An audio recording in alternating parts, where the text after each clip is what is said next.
Pays de Bar est un terrain de jeu qui est génial parce que tu as la plaine, la vigne, la forêt, les montagnes. Il y a vraiment tout ce qu'il faut pour faire un parcours diversifié et sympa.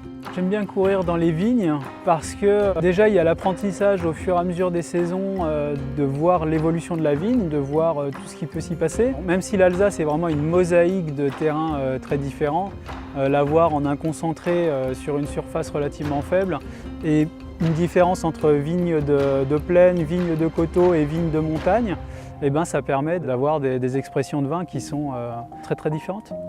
200 vignerons sur les 1000 vignerons que représente l'Alsace, ça fait une concentration assez importante. Sur le Pays de Bar, il doit y avoir 8 grands crus et ça donne aussi une diversité au niveau des concours. Et par exemple, un des meilleurs Riesling du monde a été élu et c'est un vin qui vient de Dambach-la-Ville.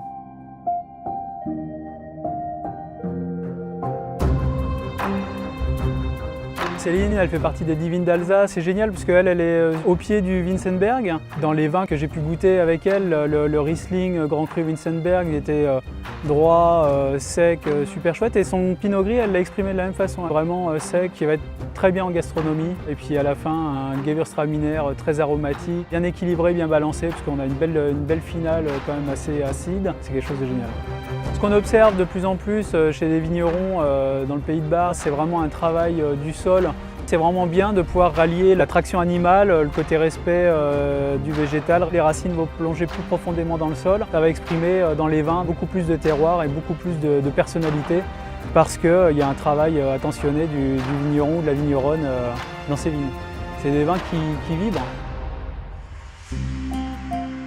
Ici, c'est un concentré de bonne humeur, de joie de vivre, enfin de tout ce qu'on peut attendre d'une journée bien remplie.